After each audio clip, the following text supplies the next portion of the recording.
Je suis congolaise, je suis basée à Bruxelles et journaliste et critique de cinéma. La place qu'occupent les femmes dans le journaliste critique de cinéma, c'est un peu la même proportion ou identique à celle qu'occupent les autres femmes dans d'autres secteurs culturels essentiellement, mais pas seulement, politiques aussi et institutionnels. Donc très peu parce que sous-représentées, manque d'opportunités et pour toutes ces phases qu'elles traversent dans la vie. Donc c'est certainement très peu. La critique, en tout cas africaine, elle est née après que les films d'Afrique soient nés par des créateurs, des réalisateurs et des réalisatrices d'Afrique, donc c'est-à-dire après les indépendances. La critique était née et elle est essentiellement militante. C'était pour filmer, raconter nos histoires d'une façon différente que celle qui était faite par les Occidentaux.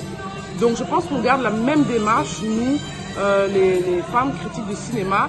On milite d'abord pour parler de nos propres films, pour pouvoir mieux les représenter culturellement, pour faire mieux passer les messages s'il y en a, et pour lutter pour tout ce qui est contre forme de stéréotypes, ou de clichés ou de mauvaises interprétations.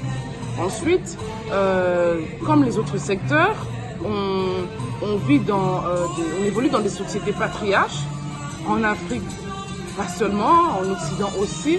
Donc on doit se faire une place, marquer notre territoire, parce qu'on est déjà très discriminés et il n'y a rien à dire, il y a des choses qu'on vit qui peuvent nous toucher, qui peuvent être plus sensibles ou plus importantes à nos yeux que par exemple les hommes. C'est pas seulement l'expérience, mais ça fait partie de ça, mais c'est des facteurs biologiques, même scientifiques, comme la maternité par exemple. Voilà, un homme ne pourra pas l'expérimenter de la même façon que nous. Je ne parle pas d'un intérêt envers ce sujet, mais je parle d'expérience.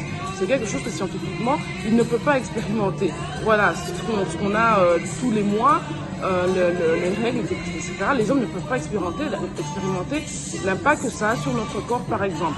Il y a aussi toutes ces discriminations. Moi, en tant que femme et femme de couleur noire, évoluant parfois dans un pays ou dans un cadre, un environnement blanc ou d'homme, je subis de la discrimination. Ça peut être social, ça peut être racial, tout ce que tu veux, mais ce sont des sujets auxquels je suis plus apte à parler plus facilement qu'un homme qui se situe dans cette situation-là, par exemple. Je pense que la majorité des femmes sont féministes, peut-être sans le savoir.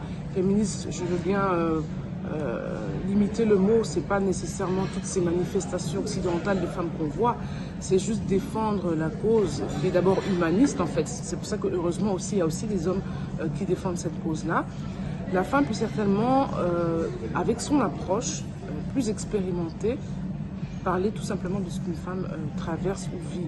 Je pense que même celles qui sont derrière la caméra en tant qu'actrice ou en tant que réalisatrice, elles ont envie de voir aussi le point de vue des femmes. Elles font des films. Moi, j'aurais été réalisatrice, ça m'aurait été intéressant pour moi de voir d'avoir le retour d'autres femmes, d'autres mamans, d'autres jeunes filles, d'autres grand-mères, etc. sur mon travail. Donc je pense que c'est aussi quelque chose qui doit se faire des deux côtés.